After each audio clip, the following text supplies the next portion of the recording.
You are welcome back to my channel. You look as if the Hausas are already realizing what is happening in Nigeria, because this man I will allow you watch is currently lamenting that the Fulanis, the Sultan of Sokoto, should not be the one that will represent the Hausa people in meeting Mr. President.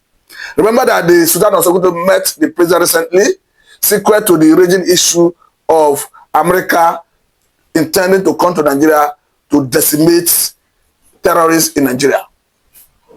As you have it, the Hausas are already complaining that they are the worst hit by activities of terrorism in Nigeria. And they are already accusing the Fulanis of the brain behind the terrorism. This man you are going to listen to is very emphatic that when it comes to issue of insecurity, that the Hausa people should have their own representative that will meet with the president, not Sultan of Sokoto representing them. Listen to him as I come back to further this conversation. As a Hausa person, I am suggesting that Hausa people should be given opportunity and privilege to assess Mr. President at any time. The same way Fulani people are given that opportunity of seeing Mr. President all the time.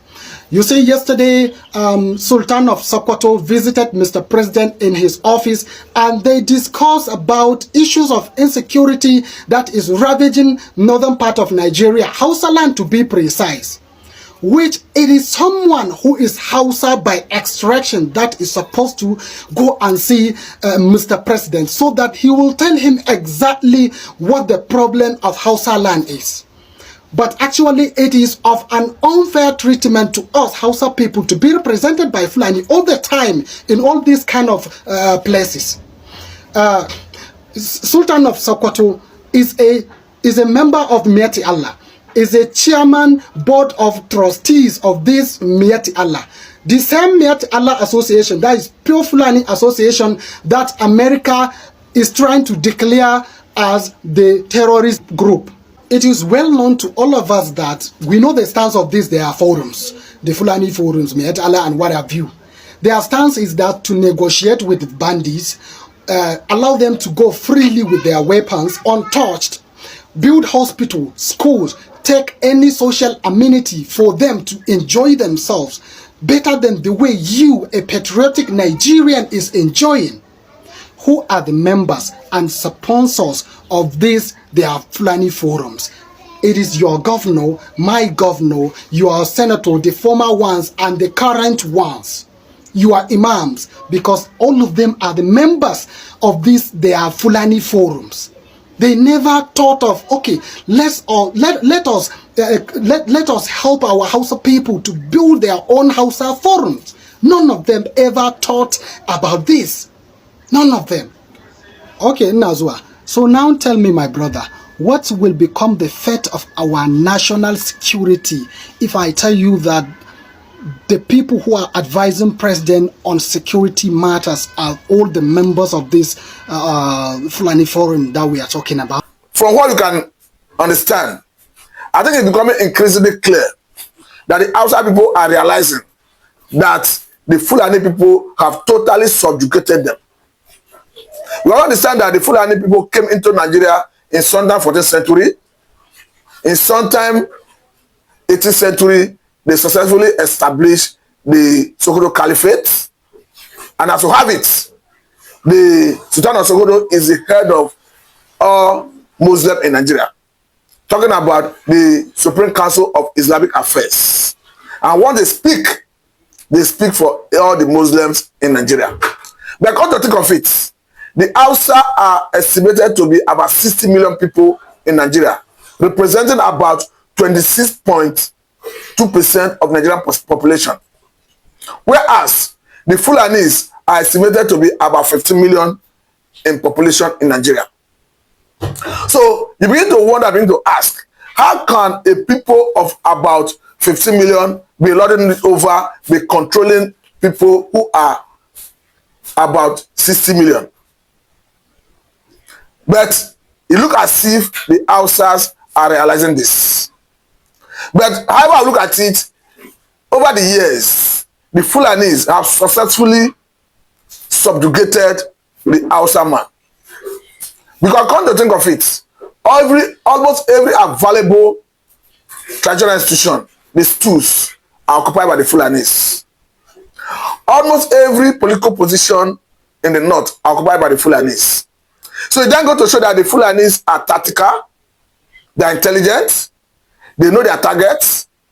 But again, I think this they did in the north is what they could not, or what they have not been able to achieve in the southern part of the country. Because all the monarchical system of government, all the traditional institutions in the south that were there before even the colonial masters in the south are still there, even up to date as we speak. And again, some people have asked, why the issue in Kwara, why is it taking this shape? Does it mean there is unfinished business the Fulani have in Kwara State?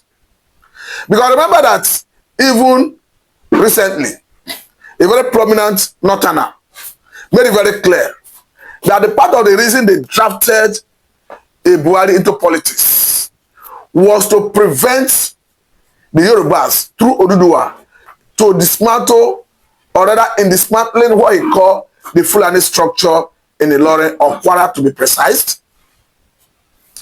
So you begin to wonder, as the activities are very high in Kwara, because currently communities in Kwara State, there are places where people are already been sacked from their ancestral homes.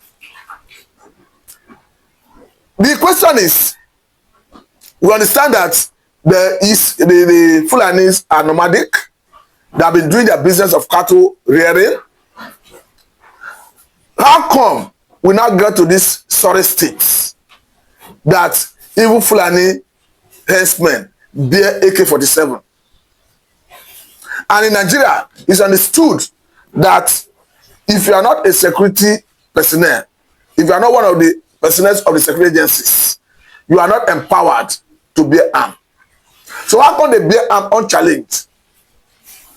And each time you talk about negotiation with bandits, which we understand, or yes, which we understand are from the Fulani extraction, the argument has always been, if you negotiate with them, they will keep their gun intact.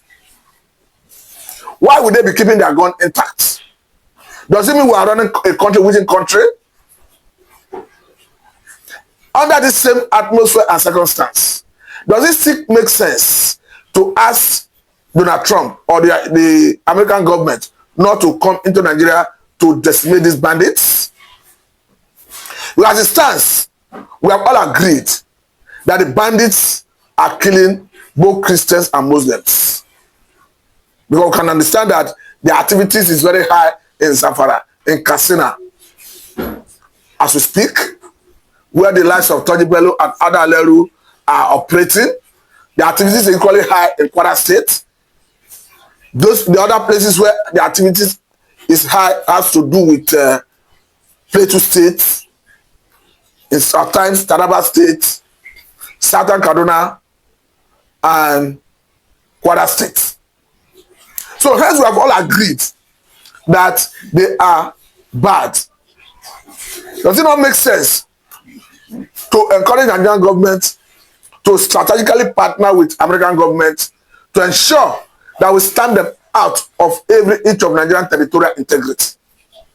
As far as I'm concerned, they are cancer that need to be amputated. To neutralize them in the battlefield is legitimate. To arrest and prosecute them to add a deterrent to others is legitimate. That is why I was particularly happy when I saw the arrest and prosecution of those Ansar terrorist leaders who are currently cleaned off in the prison. And I want to pray and believe that the last of Ada Aleru, the last of Toji Bello will subsequently have their day in court. Or, on the other hand, they will be neutralized to add a deterrent to others. Because if you look at the rate at which they kidnap, maim, kill, you understand that these people have no value for human life. How can you kidnap, abduct people, and you are demanding ransom of that runs into millions of naira, and the people you are kidnapping have no means of paying such money? And you can see clerics in the north telling you that it makes sense, or rather that it's a lesser evil for, of course, for people to be adopted, for bandits to be adopting people rather than American government coming here to ransack our communities to decimate the bandits. As far as I'm concerned, the Nigerian government has spoken well when they said they will strategically partner with American government to root out bandits out of every inch of Nigerian territorial integrity. I must say it's a legitimate thing to do to keep bandits. It's a legitimate thing to do to arrest and prosecute them to act as a deterrent to others. More so, as the governor of Borno State, Babagana Zulu, have raised a fresh alarm regarding activities of Boko Haram. According to him, that they are currently using drones to attack. So if they are currently using drones, what does that speak? It's going to show that they are already advancing in their technology to wreak more havoc. That is where we must step up our action and operation, our intelligence and all of that to improve on our air defense mechanism, to even more strategically partner with our, of course, foreign partners. Because to negotiate with bandits, as far as I'm concerned, means to submit to banditry. To even allow them go with their arms means to submit to banditry. Because that automatically implies that government is sharing monopoly or coercive power with them. But let me say at this point that the state governors, particularly in those states where the activities of this banditry is very high, should expedite action sequel to the community-based policing system or initiative of federal government. Talking about the forest guard. Because as far as I'm concerned, the governors who are hitherto before now complained that as governors who go by the name of the governor and chief security officer of their respective states, that they do not command the security architecture. I want to believe that this have come to give them that leverage, that opportunity to command the security architecture in their respective states, and that they should jump at it with a speed of light. But at this point, I think we should equally encourage the government that as they synergize with the state government, they should equally embrace or encompass the locals, not leaving the traditional rulers who have the moral authority over the people. Because I want to believe that once the traditional rulers are involved, information dissemination, intelligence dissemination to the security agencies will be seamless. Because the locals may not have the confidence in divulging intelligence to the security agencies. But once the traditional rulers are involved, they can get intelligence from the locals and seamlessly release such to the security agencies who adequately need them for operation.